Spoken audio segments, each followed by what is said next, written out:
दोस्तों, जैसा कि हम लोगों ने पिछली वीडियो में देखा कि जगदेव बाबू किस तरह से कठिन परिस्थितियों में अपनी एजुकेशन कंप्लीट करते हैं। हम लोगों ने पिछली वीडियो में ये भी देखा कि किस तरह से जगदेव बाबू बचपन से ही संघर्षशील, निडर और विद्रोही स्वभाव के व्यक्ति थे। 1952 की एक वाकया की बात करें दोस्तों, तो उनके करीबी सच्चिदानंद राय बताते हैं कि एक बार जगदेव बाबू सब डिप्टी कलेक्टर की प्रारंभिक परीक्षा पास की। इंटरव्यू के लिए बुलाया भी गया उनको, और जब इंटरव्यू के लिए बुलाया गया दोस्तों, तो इंटरव्यू में उनसे जाति के नाम पे ये बोला गया कि आप एक कोयरी होने के नाते आपको खेती करनी चाहिए, सब्जी उगानी चाहिए, आप डिप्टी कलेक्टर बन के क्या करेंगे। 21वीं सदी के लोगों को जानना इसलिए जरूरी है जगदेव बाबू के बारे में, क्योंकि ये इतने स्वाभिमानी व्यक्ति थे कि उस वक्त जब इंटरव्यूअर ने ये बात बोली तो उस समय वो अपने स्वाभिमान के साथ समझौता न करते हुए इंटरव्यू का बहिष्कार कर देते हैं। और वहीं पे उनके मित्र भोला प्रसाद को जब पता चलता है कि जगदेव बाबू को जाति के नाम पे अपमानित किया गया है, तो वो भी इंटरव्यू का बहिष्कार करते हैं। दोस्तों, ऐसा भी नहीं था कि जगदेव बाबू की घर की माली हालत बहुत अच्छी थी, लेकिन अपने गरीबी को अपने स्वाभिमान पे कभी हावी नहीं होने दिया। इसके बाद जगदेव बाबू घर की हालात को संभालने के लिए पटना सचिवालय में नौकरी कर लेते हैं। एक सरकारी नौकरी के आने से जो एक गरीब परिवार में जो खुशियां आती हैं, वो सारी खुशियां इनके घर में भी आईं। लेकिन ये खुशियां बहुत दिनों तक नहीं टिक पाईं। इनका अपने आला अधिकारियों के साथ अनैतिक कार्यों को लेकर के टकराव होता है और महज 3 महीनों के अंदर ये नौकरी छोड़ देते हैं। चूंकि हालात खराब थे, इन हालात खराब में भी दोस्तों इन्होंने परिस्थितियों से लड़ना सीखा, अपने स्वाभिमान से कभी समझौता नहीं किया। तो सचिवालय से जॉब छोड़ने के बाद जगदेव बाबू गया में हाई स्कूल की स्थापना करते हैं और एज प्रधानाध्यापक कार्य करना शुरू करते हैं।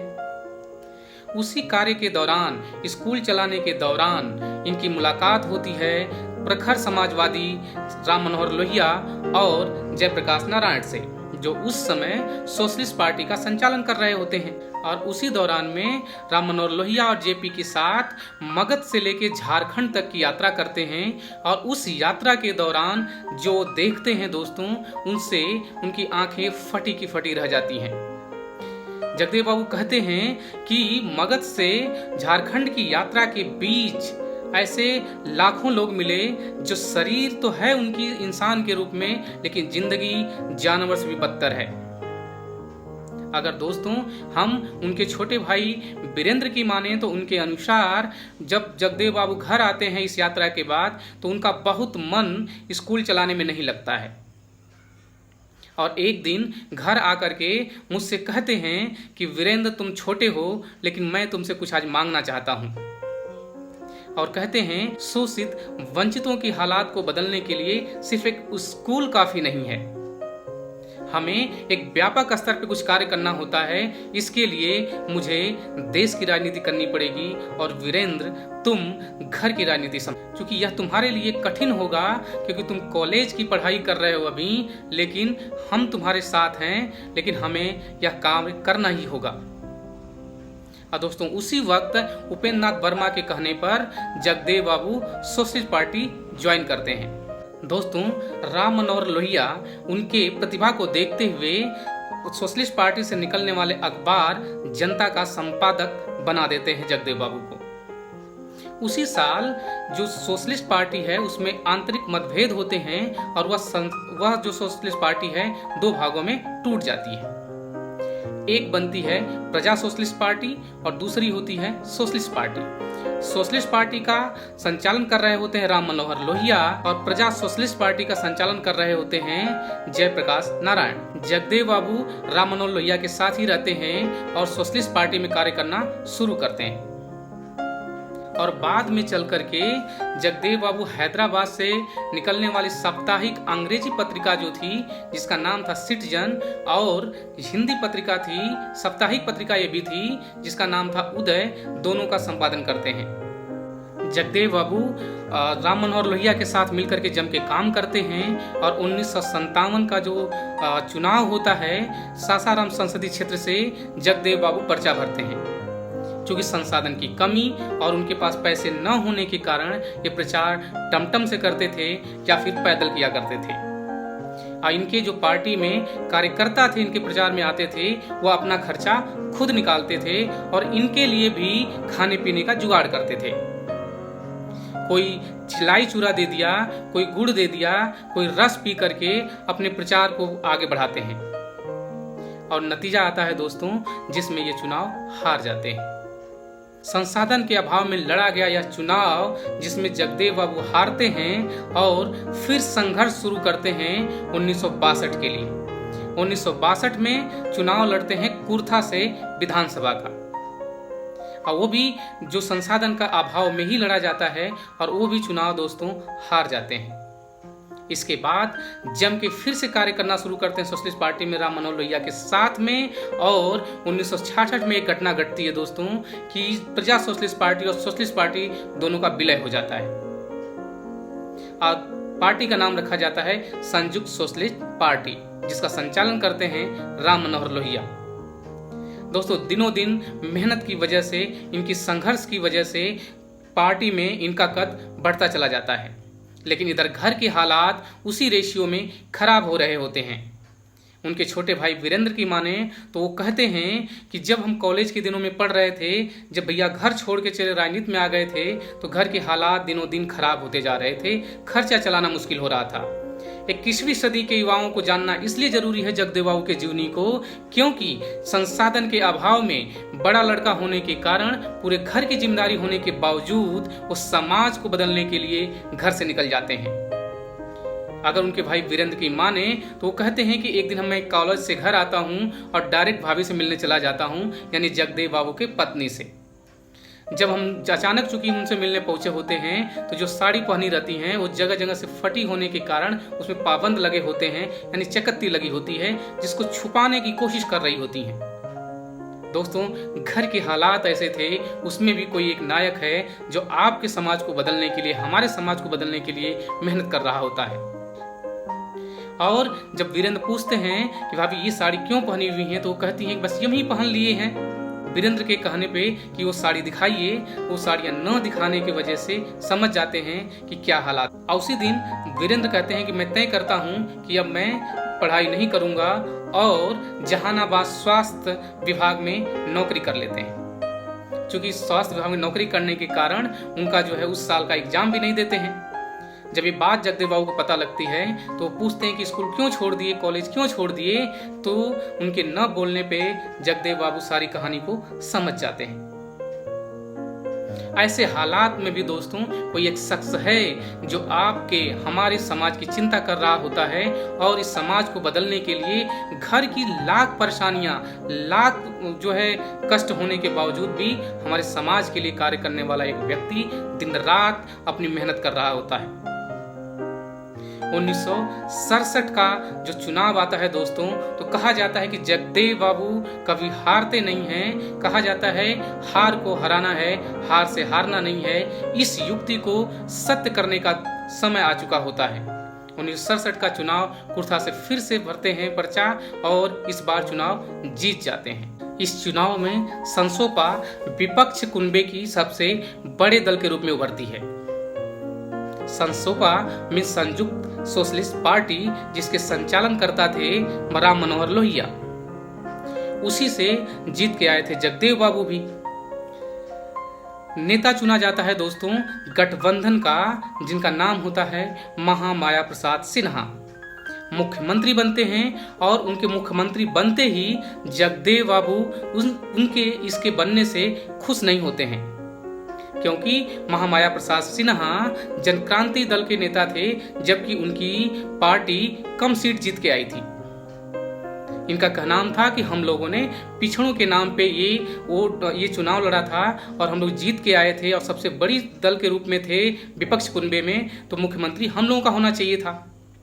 इसको लेकर के बीपी मंडल के साथ दोस्तों 5 मार्च 1967 को जो मुख्यमंत्री बनते हैं उनसे अलग हो जाते हैं। और उसी समय 25 अगस्त 1967 को पटना के अंजुमन हॉल में एक सभा करते हैं जगदेव बाबू बीपी मंडल के साथ में मिल करके, और वहां पे तय करते हैं कि हम लोग एक दल बनाएंगे जिसका नाम रखते हैं दोस्तों शोषित दल। और उस समय जगदेव बाबू बनाते वक्त एक बात कहते हैं कि जो हम लोग दल बना रहे हैं, जो एक संगठन बना रहे हैं, इसकी लड़ाई लंबी होगी और इसमें बहुत लोग आएंगे इसके अंदर और बहुत से लोग जाएंगे भी यहां से।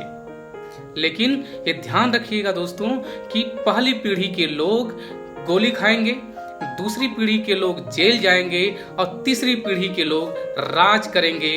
अंतो गत्वा जीत हमारी होगी।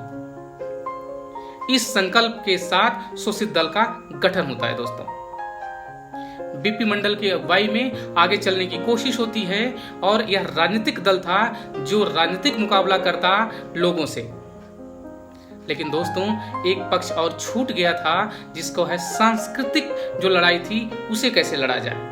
दोस्तों जगदेव बाबू को क्यों लगता है कि राजनीतिक मुकाबला तो हम शोषित दल बना के कर लेंगे, लेकिन सांस्कृतिक लड़ाई लड़ने के लिए भी एक संगठन की जरूरत है, जो 2 फरवरी 1968 को जगदेव बाबू ज्वाइन करते हैं।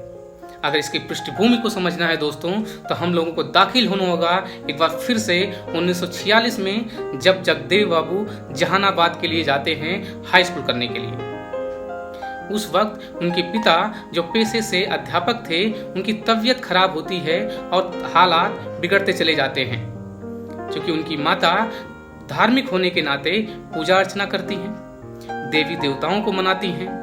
उन्हें आगे अगर पतिदेव ठीक हो जाते हैं तो हम आपको चढ़ावा दिलाएंगे। ये सब करने के बावजूद भी उनके पिता नहीं बचते। जब इतना करने के बाद भी, मान मनोबल करने के बाद, धार्मिक चीजों को करने के बाद, पूजा अर्चना करने के बाद भी जब जगदेव बाबू को लगता है कि नहीं हम बचा पाए अपने पिताजी को, तो फिर क्या जरूरत है इन देवी देवताओं की।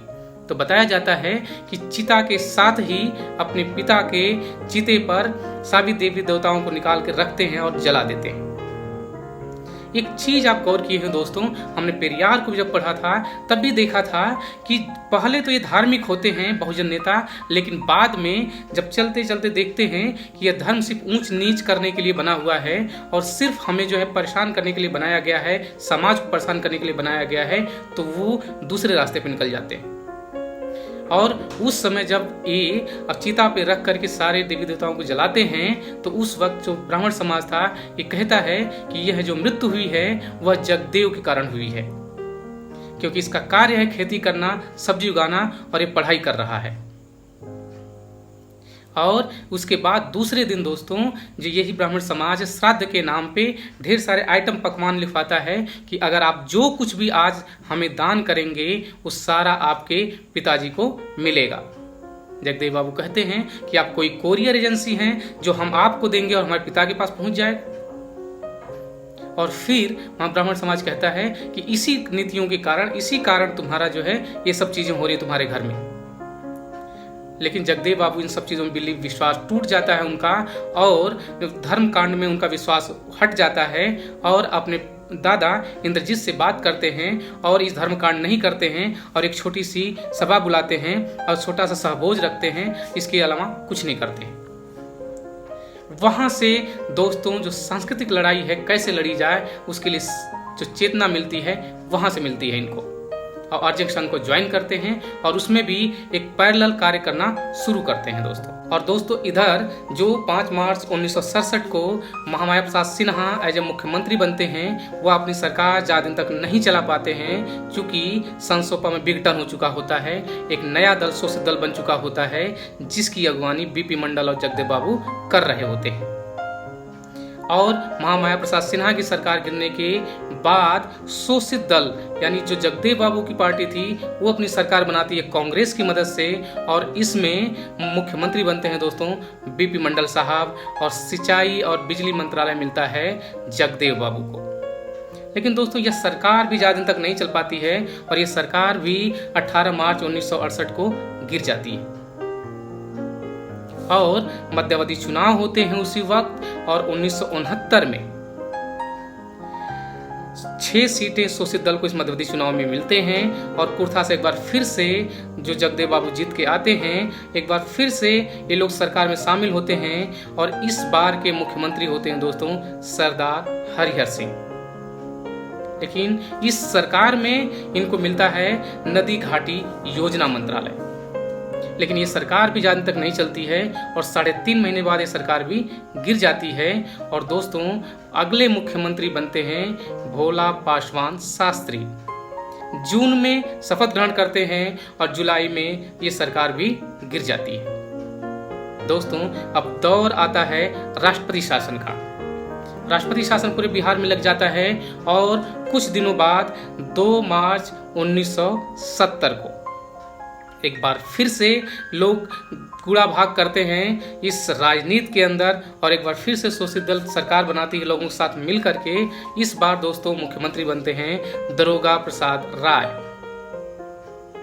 और इनकी अगुवाई में जो सरकार बनती है दोस्तों 8 सितंबर 1970 को अपने मंत्रिमंडल का विस्तार करते हैं और उसमें एक बार फिर से दिया जाता है बिजली और सिंचाई मंत्रालय जगदेव बाबू को। लेकिन दोस्तों अब इस बार 10 दिन भी सरकार और नहीं चली थी इसके बाद और 18 सितंबर 1970 को ये सरकार भी गिर जाती है। दोस्तों इस तरह से राजनीतिक उठापटक के बीच 1972 का दौर आता है और 1972 में चुनाव होते हैं और उस चुनाव में कुर्था विधानसभा से एक बार फिर से मैदान में उतरते हैं जगदेव बाबू। लेकिन इस बार दोस्तों जगदेव बाबू हार जाते हैं और चुनाव हारने के बाद पूरी तरह से संगठन को मजबूत करने में लग जाते हैं और शोषित दल का विस्तार करने लगते हैं। इसी विस्तार करने के क्रम में दोस्तों अपने शोषित दल के साथ में समाज दल, जिसको यूपी के एक कद्दावर नेता रामस्वरूप वर्मा चला रहे होते हैं, एक विलय करते हैं 7 अगस्त 1972 को। ये वही रामस्वरूप वर्मा है दोस्तों जो 1 जून 1968 को आर्चक संघ की स्थापना की थी, जिसको ज्वाइन किया था जगदेव बाबू ने 2 फरवरी 1968 को सांस्कृतिक लड़ाई को लड़ने के लिए। अब शोषित समाज दल का निर्माण होता है। शोषित दल जगदेव बाबू का और समाज दल रामस्वरूप वर्मा का, दोनों का विलय करके बनता है शोषित समाज दल, जिसके राष्ट्रीय महामंत्री बनते हैं जगदेव बाबू। शोषित समाज दल के संगठन को मजबूत करने के लिए जगह जगह सभाएं करना शुरू करते हैं और लोगों से चर्चाएं करना शुरू करते हैं। जगदेव बाबू अमूमन हर सभा के अंदर एक बात बोलते हैं कि 10 का शासन 90 पर नहीं चलेगा, नहीं चलेगा। साथ ही साथ इसकी एक नारा देते हैं कि 100 में 90 शोषित हैं, शोषितों ने ललकारा है, धन धरती और राजपाट में 90 भाग हमारा है। ऐसे नारों के साथ पूरे बहुजन एका बनाने की पूरी कोशिश करते हैं जगदेव बाबू और पूरे समाज को इकट्ठा करते हैं और इसी क्रम में बहुत तेजी से आगे बढ़ रहे होते हैं।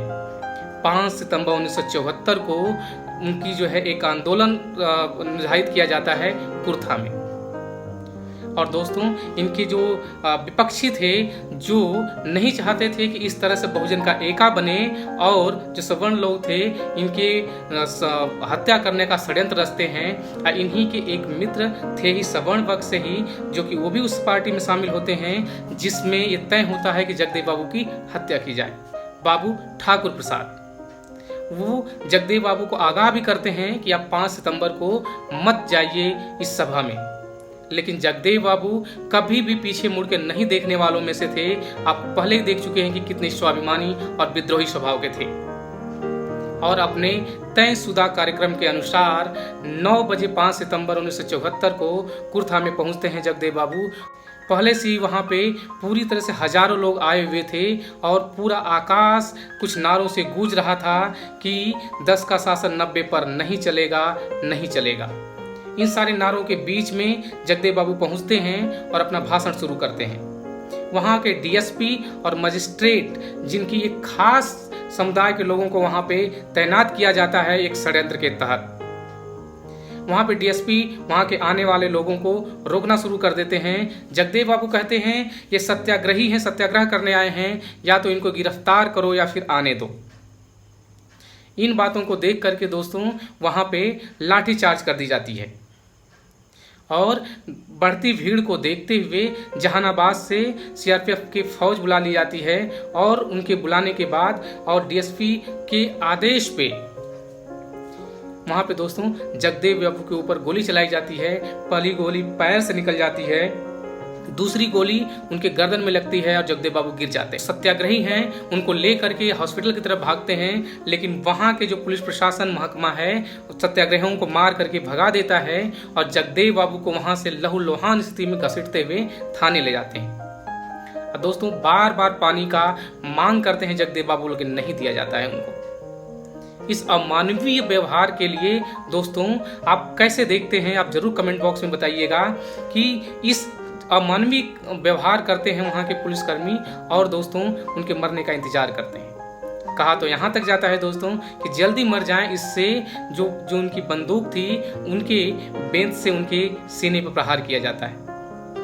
दोस्तों जगदेव बाबू की हत्या कर दी जाती है, उस थाने के अंदर पानी तक नहीं दिया जाता है मांगने पर। दोस्तों पूरे बिहार के अंदर किसी प्रकार की कोई हिंसा न भड़के, तनाव न उत्पन्न हो, इसके लिए पुलिस महकमा इतना ही करती है कि इनकी लाश को गायब कर दिया जाए। लेकिन उस समय के नेता बीपी मंडल, दरोगा राय, राम लखन यादव इत्यादि ने मिलकर के जो है अब्दुल गफ्फार वहाँ के मुख्यमंत्री से मिलते हैं और ये कहते हैं कि अगर 24 घंटे के अंदर अगर जगदेव बाबू की शव नहीं मिला तो पूरे बिहार को जलने से कोई नहीं बचा सकता।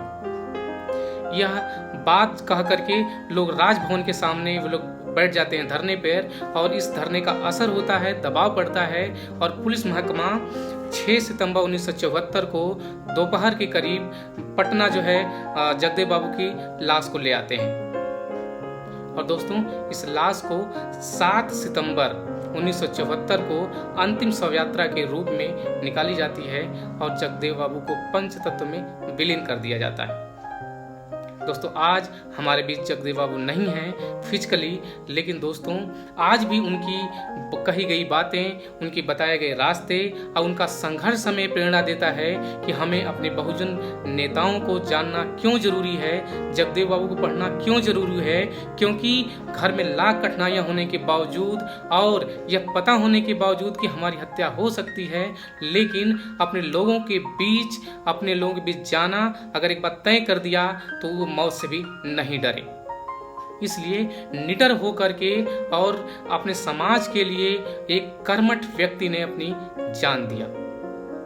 इसलिए दोस्तों उनको नमन करते हुए हम इस बात का विश्वास करते हैं कि हम इनके जीवन से बहुत प्रेरणा लेंगे। दोस्तों यह वीडियो कैसा लगा आपको ये आप ज़रूर बताएं। और दोस्तों अगर आपको अच्छी लगी यह वीडियो, अगर आपको लगता है कि इनके बारे में जन लोगों को जानना चाहिए, इनसे हमें प्रेरणा मिल सकती है, तो इस वीडियो को शेयर कीजिए दोस्तों। और हाँ दोस्तों इस चैनल को सब्सक्राइब करना ना भूलें ताकि जब भी हम अगली वीडियो अपलोड करें आपको तुरंत मिल जाए और आपको देखने में कोई समस्या न हो। दोस्तों अगले वीडियो में हम फिर से मिलेंगे एक नए नायक के साथ। तब तक के लिए दोस्तों धन्यवाद।